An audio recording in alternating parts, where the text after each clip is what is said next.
I'm going to take this off for a minute. Good morning to everybody on this cool, cold Sunday. Welcome to First Parish, whether you're here or whether you are at home watching on YouTube or welcome to First Parish in Needham, a Unitarian Universalist congregation that includes humanists, theists, atheists, agnostics, and interfaith families. Personally, I identify as a Christian Unitarian. Our church is a proud LGBTQ welcoming congregation, a climate justice seeking green sanctuary, a level 2 sanctuary supporting Congregation for Immigration Justice, and an 8th principle congregation striving to dismantle racism and other oppressions and to build a diverse, multicultural, beloved community. Whoever you are, whatever your background, and wherever you're participating from, please know that you are welcome here. I am Florence Graves, and I currently serve on the First Parish Pastoral Care Committee team and the Committee on Ministry. My husband Sam and I moved here from the Washington, D.C. area. In 2000, we were blessed to adopt our daughter, Grace, from China.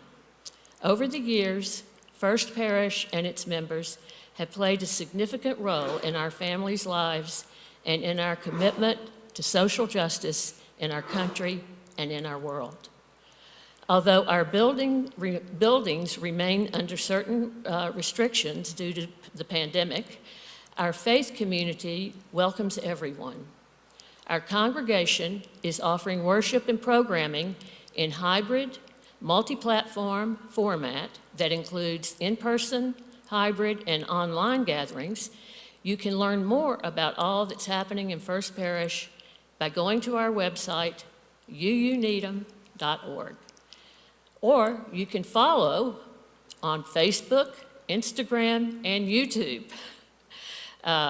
For all Zoom links and the most up-to-date information, please sign up for our weekly email newsletter by going to our website and clicking Get Involved Newsletter.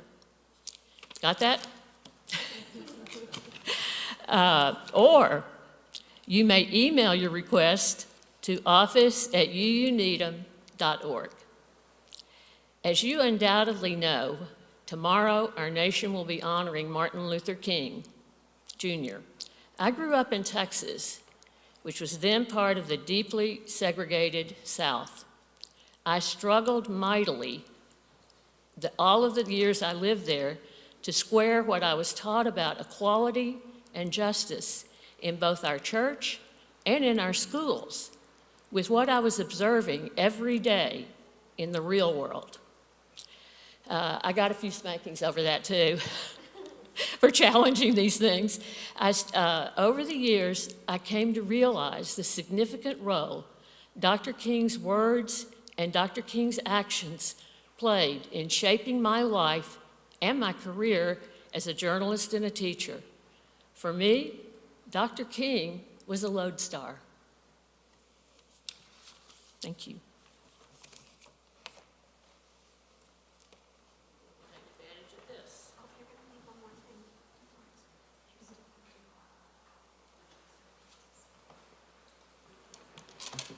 Good morning, everybody. The words of our chalice lighting this morning come from UU Minister Reverend Rebecca Savage, The Promise and the Practice. We light our flaming chalice as a beloved people, united in love and thirsting for restorative justice. May it melt away the tethers that uphold whiteness in our midst. May it spark in us a spirit of humility. May it ignite in us a radical love that transforms our energy into purposeful action.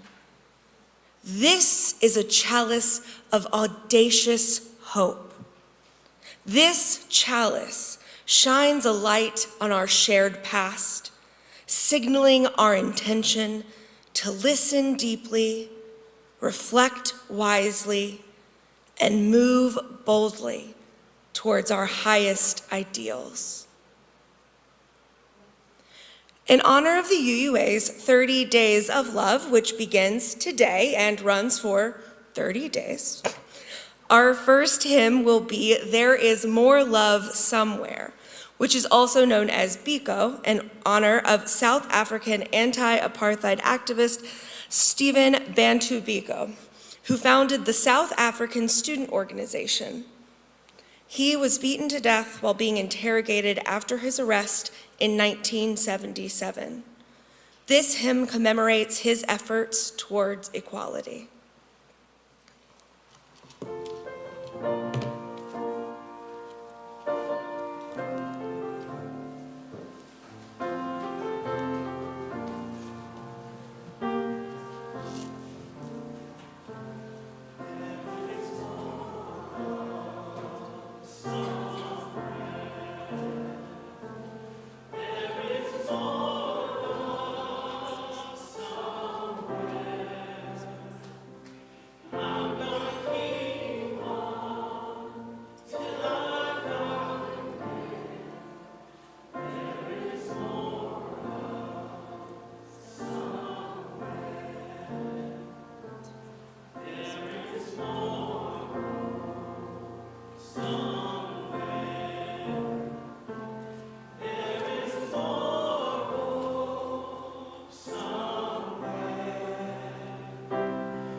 Please join me in saying our covenant.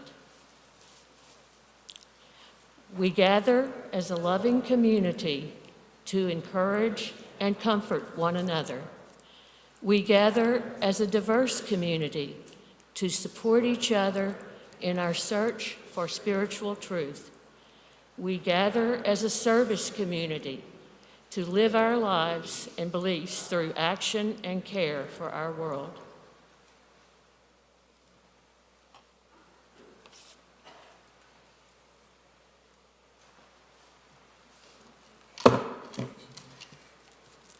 I know I've already spoken to you, but I do feel the need to again say good morning. It's one of my favorite parts, is greeting you all and saying good morning on Sunday morning. So for our Time for All Ages today, when I was speaking with Dara about what kind of story made sense for today's service, I immediately thought of a story that we already heard last year. Today, we are talking about the building of bridges. What does it mean to build a path forward? What does it mean to imagine something more? Something beyond the place where we are, a place that takes work. And not just the work of individuals, but the work of community, the work that we do together.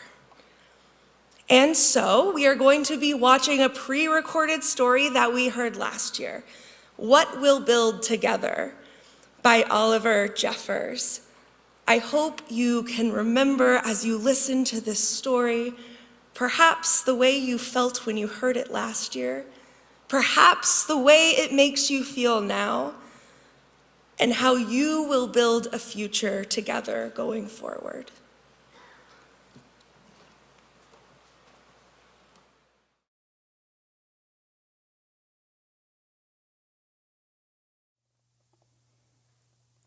What shall we build, you and I? Let's gather all our tools for a start. For putting together and taking apart. Let's build a door where there was none. We'll build a house to be our home. I'll build your future and you'll build mine. We'll build a watch to keep our time. We'll build some love to set aside and build a hole where we can hide. A fortress to keep our enemies out and higher walls for when they shout. But you don't always lose, and you don't always win. So we'll build a gate to let them in. We'll build a table to drink our tea and say, I'm sorry. Me too. Me three. We'll build a tower to watch the sky and other worlds that pass us by. Let's build a tunnel to anywhere. Let's build a road up to the moon. Let's build a comfy place to rest, for we'll be tired soon. Let's build a boat that can't be broken, that will not sink or be cracked open. A place to stay when all is lost, to keep the things we love the most. We'll put these favorite things beside the earlier love we set aside. I think that we may want them later, when times are hard and needs are greater. But first things first, let's build a fire, for we've planned a lot and now we're tired. It'll keep us warm like when we're born. Then we'll say goodnight as all's all right.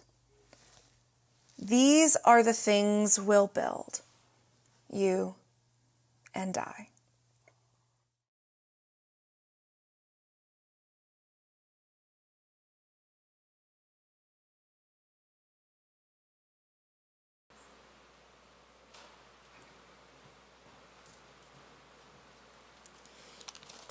And with that, I am now going to invite our children and teachers to join me as we process to religious exploration and sing our favorite song, Long Time Sun, to sing us all out.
So now is the time in our service for us to share our joys and concerns that are very close to our hearts and our lives.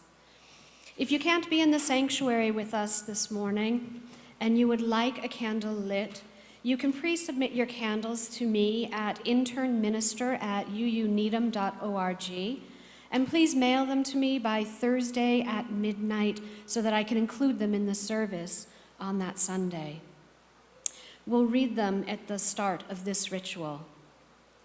And I'd also like to remind you that our services are live streamed on YouTube, so we cannot promise that any of the joys and concerns and milestones that you share with us are kept within our community. But if you would like to, you can reach out and share more privately with either Reverend Katie or me or our Pastoral Care Associate of the Week, who this week is Judy Hadrick, for pastoral care or more to share more privately. So we have one pre-submitted candle for this morning, and it is offered by Carrie Lukowitz, and she adds that we are sad to report the passing of Doug McFadden's father, Corey Lukowitz's father-in-law, Lee McFadden, on December 28th of 2022. Lee was a gentle, sweet, loving man and will be greatly missed. We light a candle.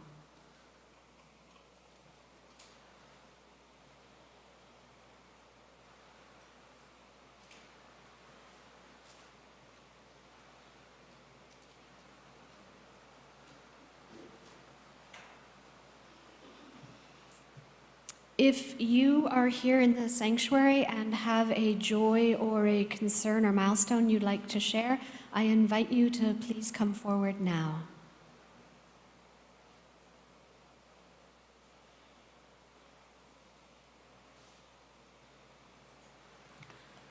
For all the joys and concerns and sorrows that lie on our hearts, we'll light a final candle. And I actually would like to light a candle of sorrow for our world. I was listening to the news coming in this morning, and I heard of Russia's campaign against the Ukraine, which is being called a campaign to bomb them into submission. And I would like to light a candle of sorrow for the people of Ukraine and for the possibility of peace.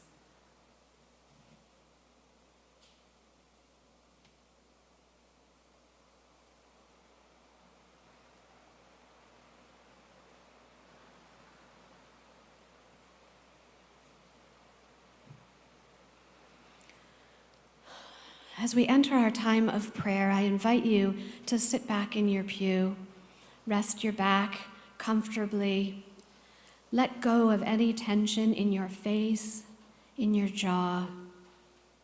Relax your neck and shoulders. Allow your legs and feet to relax and to be here fully in this space. And breathe deeply. Our prayer this morning comes from African-American UU minister, Reverend Carol Thomas Sissel from Saving Democracy, which is part of the UUA's Braver Wiser series. Sources of sources, sweet spirit of light and love, help us bear witness to the pain of those we mark as others. Unclench our fists, so that we can applaud the tenacity and triumphs of those we repeatedly marginalize. Pour acceptance and strength into our hearts, and lead us to share them with those we carelessly exclude and devalue. May it be so. Amen. Ashanti. Blessed be. Please remain seated and join in singing our meditative response, We Would Be One. The lyrics are in your online orders of service or can be found at number 318 in the gray hymnals.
This congregation has been supported by the volunteered time and treasure of its members and friends since its founding in 1711. This is the time in our service when we, the modern stewards of this church, offer what we can to build and sustain the congregation and the world we envision. This month, our collection is being split 50-50 with diverse, revolutionary, Unitarian, Universalist, multicultural ministries, also known as DRUM. DRUM is a Unitarian Universalist, people of color ministry, and anti-racist collective bringing lay leaders and religious professionals together to overcome racism through resistance and to transform Unitarian Universalism through their multicultural experiences. DRUM is a collective of UUs who identify as people of color, and white allies are organized in Allies for Racial Equity. As an all-volunteer ministry, DRUM continues to lead efforts for Unitarian Universalism to become a truly anti-racist, anti-oppressive, and multicultural denomination. To donate to today's offering, you can use one of 3 different methods, as described in detail in your online orders of service. You can use text to give through the number 73256, or you can make a donation through our website at uuneedham.org, or you can drop a check or cash in the offering plate as it comes through, or you can mail the check to First Parish at 23 Dedham Ave. Whichever way you donate, remember to specify your donation, whether your donation is meant for the plate collection or for your annual pledge. If you're visiting today, please take a yellow visitor card from your pew and fill it out and drop it in the offering plate. This form allows us to sign you up for our newsletter and be in touch with you if you would like us to be. Thank you for everything that you are able to give and support and sustain this congregation and the vital work of our community partners. And many thanks to the Zinner family for the beautiful flowers given in honor of Susan Whitener, their beloved mother and grandmother. May the ushers please come forward.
Our reading this morning comes from the queer mestizaje American author, feminist, and scholar Gloria Anzaldúa.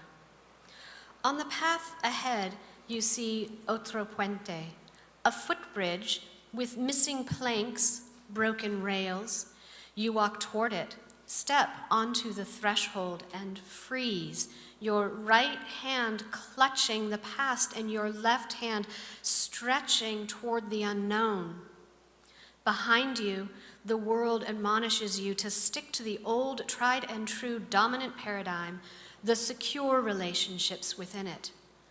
Adelante, La Llorona whispers, you have a task, a calling. Only you can bring it forth. Your potential. You yearn to know what that ever-present inner watcher is asking of you. Loosening your grip on the known and reaching for the future requires that you stretch beyond self and culturally imposed limits.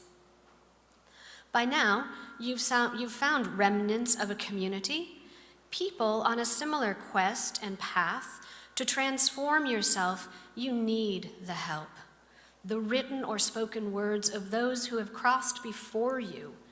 You want them to describe las puertas, to hold your hand while crossing them. You want them to mentor your work within the Chicana queer, artistic, feminist, spiritual, and other communities.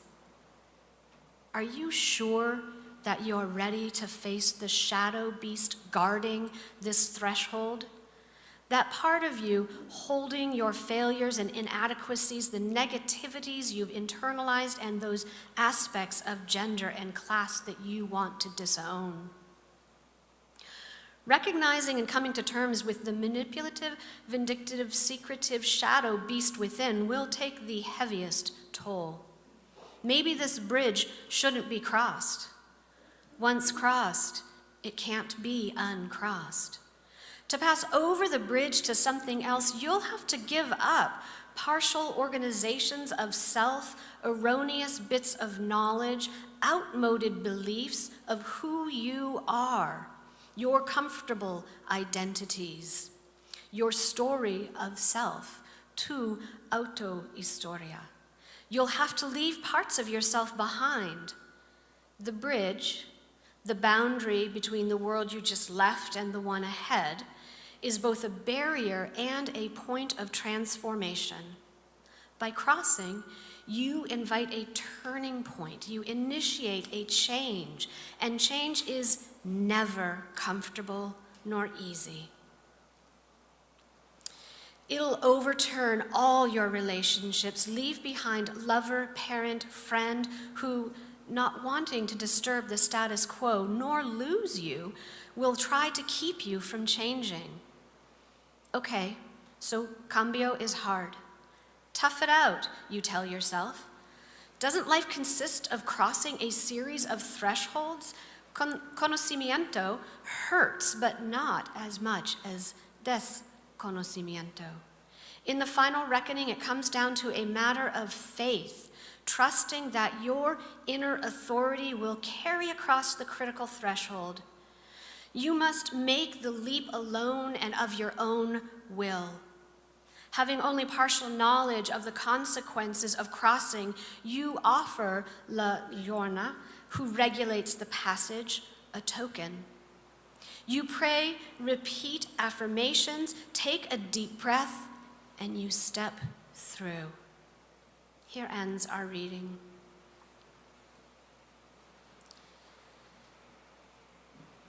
So, as we've already heard from several people, MLK Day is tomorrow, and interns often get these long weekend holidays to preach, and as I was thinking about this service and about our monthly theme of thresholds and how I'm going to tie together thresholds and Martin Luther King Jr., and I started to become a little bit obsessed with King's mountaintop speech. And this was his last speech before he was assassinated. But like an obsession, my brain kept going back to that line where he says he's reached the mountaintop and he's looked over and he's seen the promised land. And I'm thinking mountaintops and thresholds, and maybe I can make something out of this. So everybody, here we go. I'm gonna do my best. So King was in Memphis, to protest the treatment of sanitation workers there.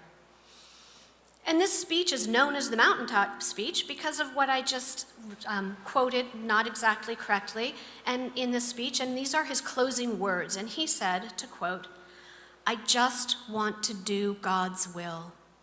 And he's allowed me to go up the mountain. And I have looked over, and I've seen the promised land. I may not get there with you, but I want you to know tonight that we, as a people, will get to the promised land. And I'm happy tonight. I'm not worried about anything, and I am not fearing any man. Mine eyes have seen the glory of the coming of the Lord."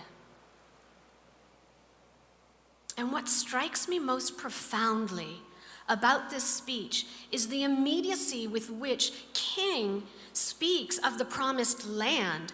I can see him there on that mountaintop, right? He is like Moses, and he is speaking to God in that burning bush. And in this speech, King, who has already reminded us that God has led the ancient Israelites out of bondage, out of slavery in Egypt, into the promised land. And King, he's on that mountaintop with God, and he can feel God's presence, and he is looking over that other side, and he sees the promised land.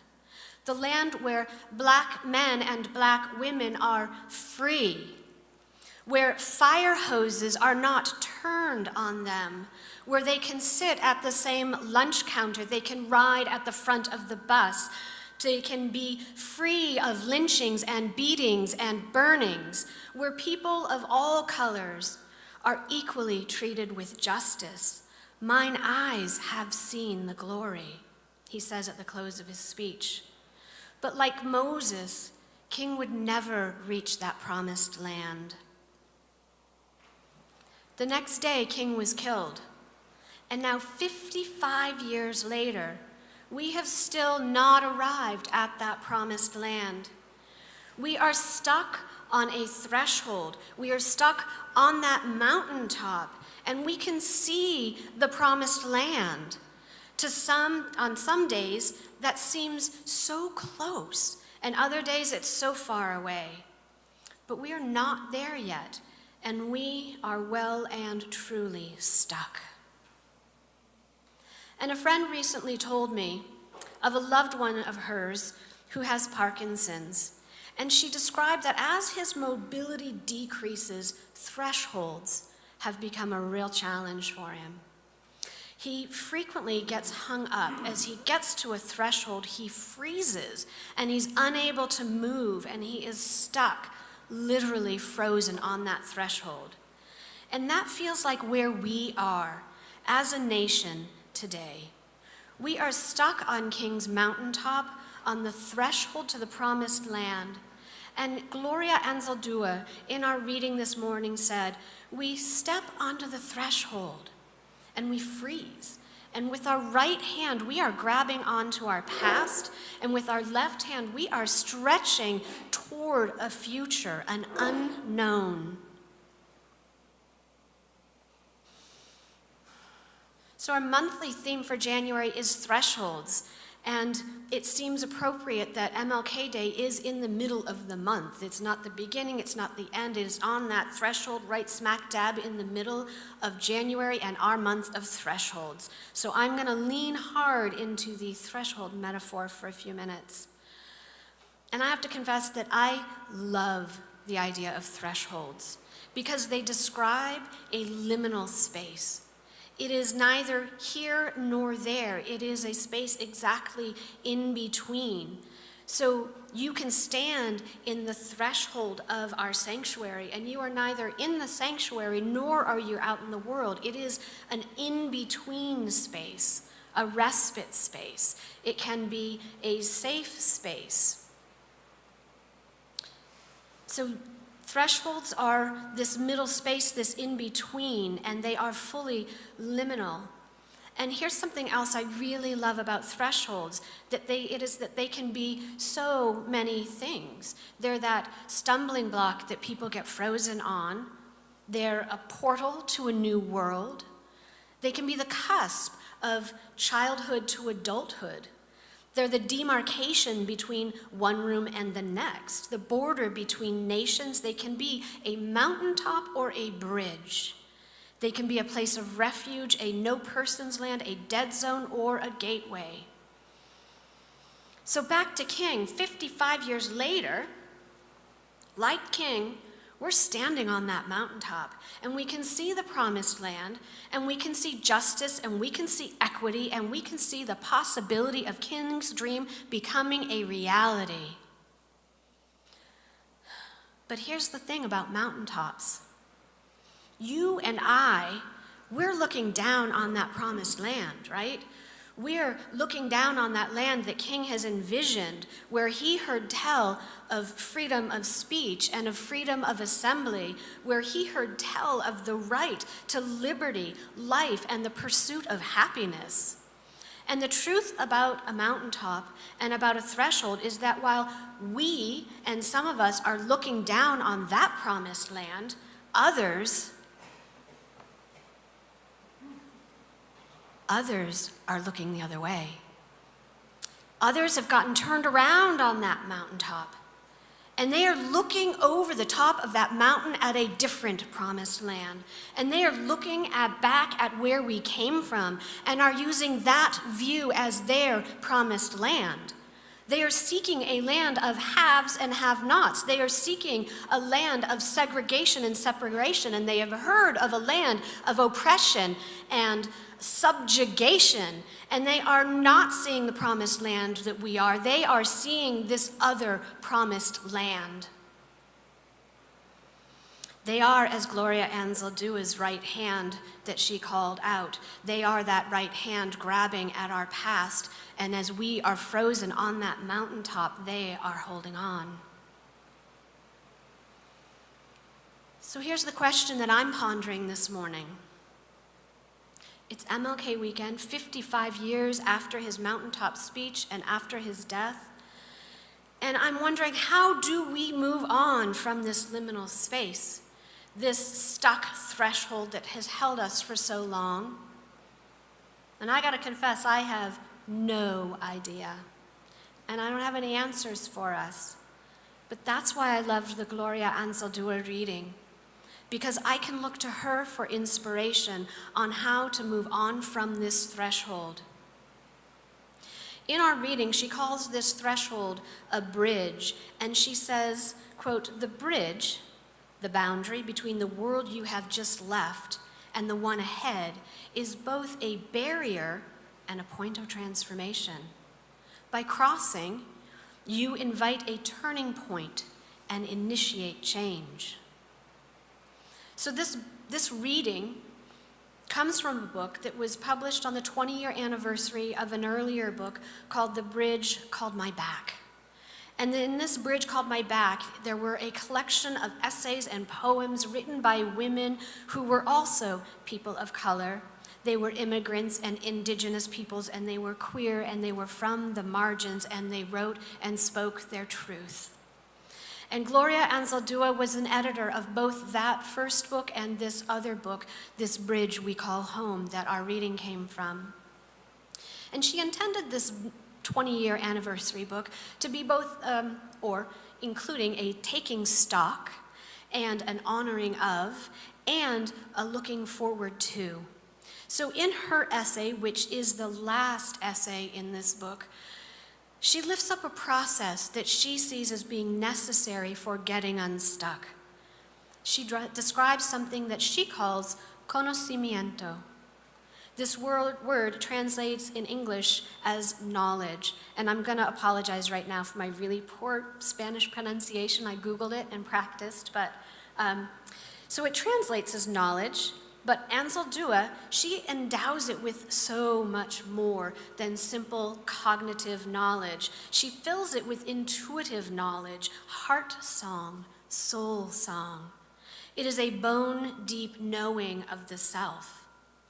With conocimiento, we can move forward.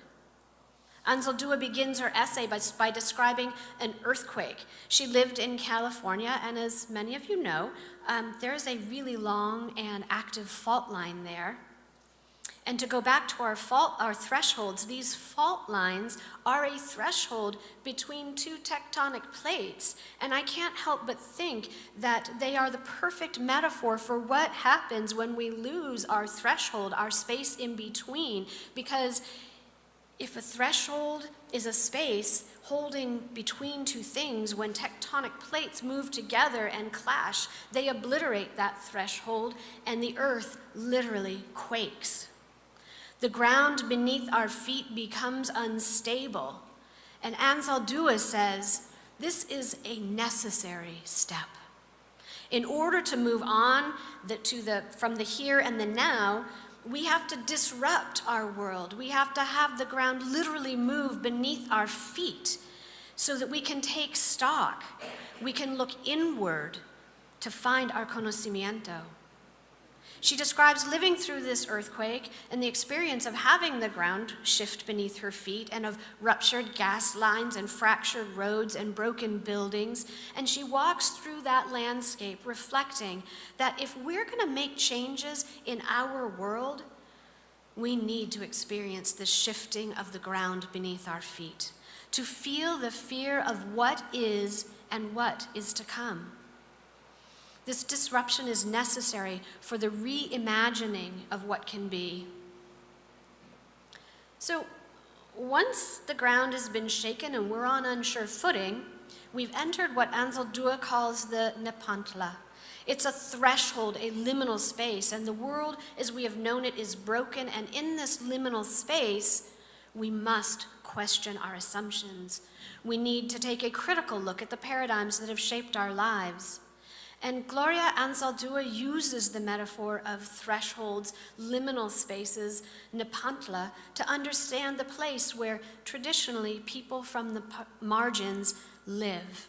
She says that people from the margins, people of color, women, indigenous peoples, immigrants, LGBTQ people, she calls them Nepantleras. They are the bridge dwellers. These are the people living between two or more spaces, neither on one side nor the other. And Anzaldúa's co-editor, Anna Louise Keating, in her introduction to the book, reflects that she had an epiphany as she was gathering all of these essays and paintings and artwork for this book. And what she realized was, in creating for this retrospective, for this look back and stock taking, these women were creating the world they dream of. In writing, in painting, in creating, in singing, they were bringing into being, conceiving of this new world. So Anzaldúa's Nepantleras are building a bridge. They are the bridge dwellers, and they are building the bridge to our promised land with every stroke of their paintbrushes and with every word on a page. They are envisioning and co-creating a new world. And Anzaldúa is inviting us along. She's not saying it's just the margin dwellers, the bridge dwellers, that it's us, that we are all together on King's mountaintop, on her bridge. We are on that threshold, and while I may not know how to get us off that mountaintop, I'm gonna badly butcher these metaphors because I'm gonna be mixing them a lot here as I leap between mountaintop and bridge, but here we go. So, I know that there are people, Nepantleras, with vision, the dream, the drive, who are building that bridge, who are looking over that mountaintop and building the path to the promised land. I know that I have some tools. I have a strong back. I don't have the vision, but I can add my labors to the work of these Nepantlera visionaries. Anzaldúa says, conocimiento hurts, but not as much as desconocimiento. In the final reckoning, it comes down to a matter of faith, trusting that your inner authority will carry you across the critical threshold. And as I picture Reverend Dr. King standing on that mountaintop, I know that she is right. Conocimiento hurts, but not as much as the death of Reverend Dr. King, or of Trayvon Martin, Ahmaud Arbery, Breonna Taylor,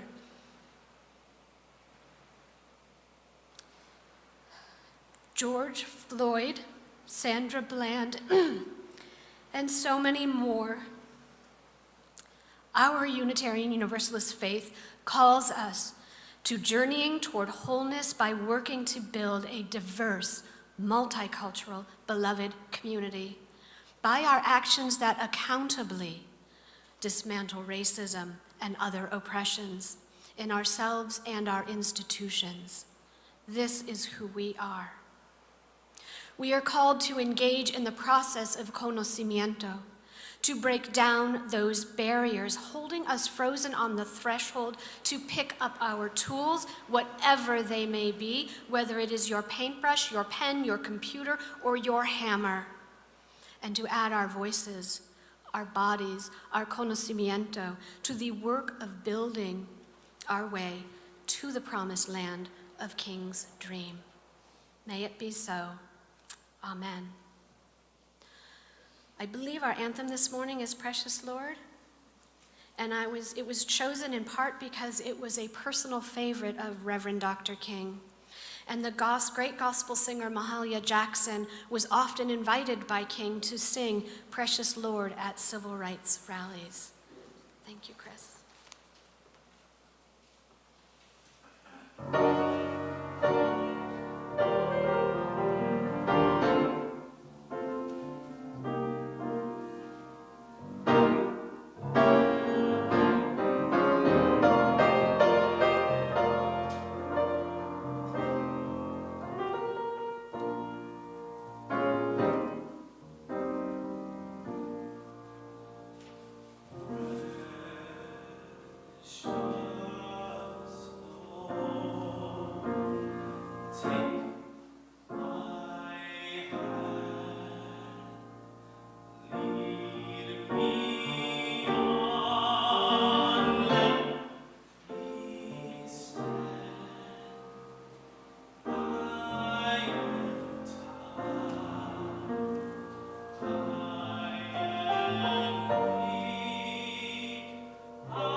That was simply amazing. Thank you. I really appreciate it.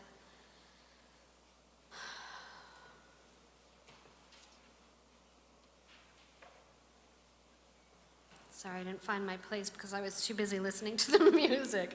Give me a second. Technology is good until it's not. So, as we approach the close of our service, I have not just a few, but really kind of a lot of announcements, so please bear with me.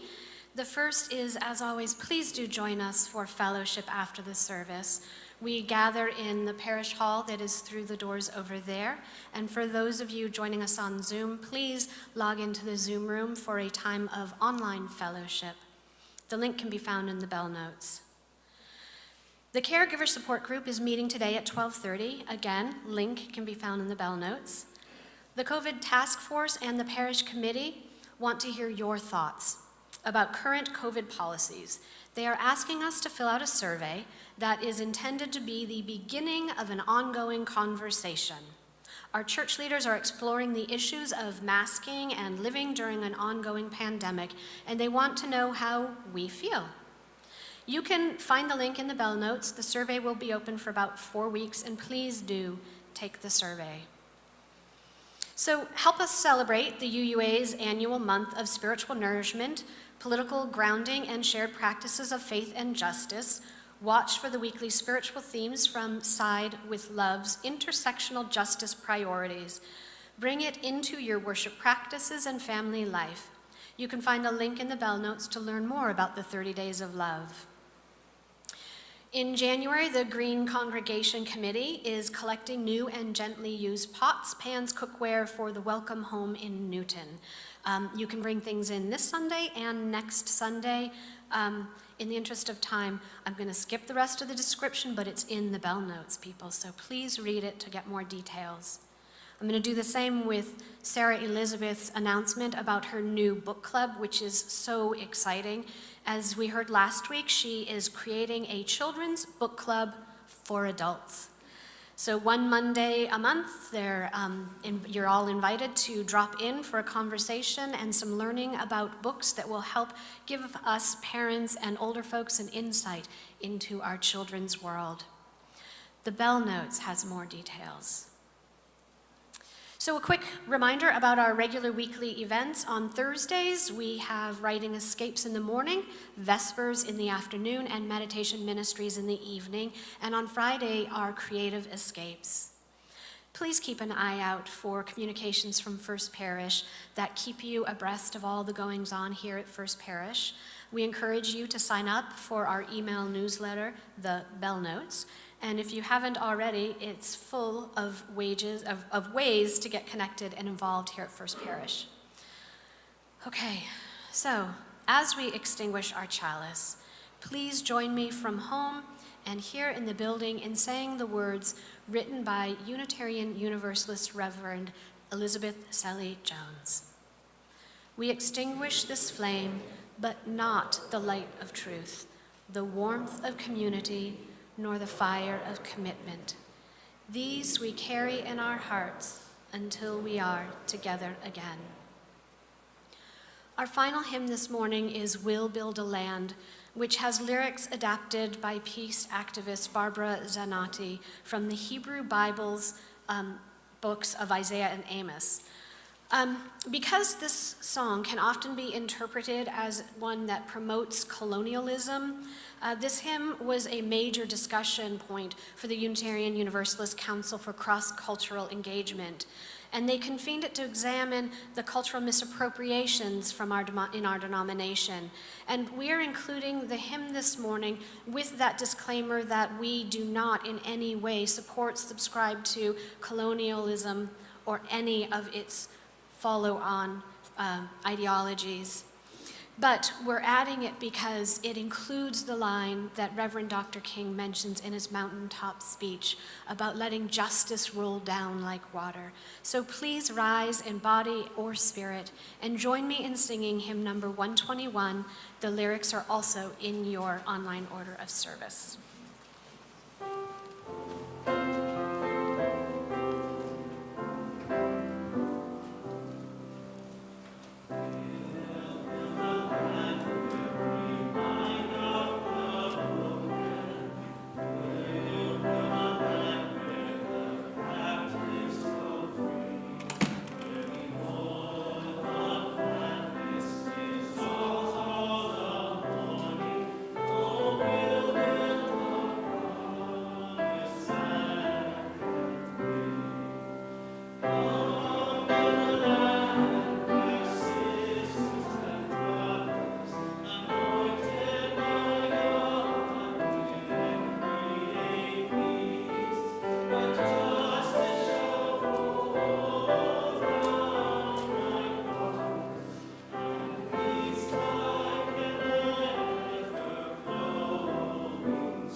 Our benediction this morning is an excerpt from King's I've Been on the Mountaintop speech.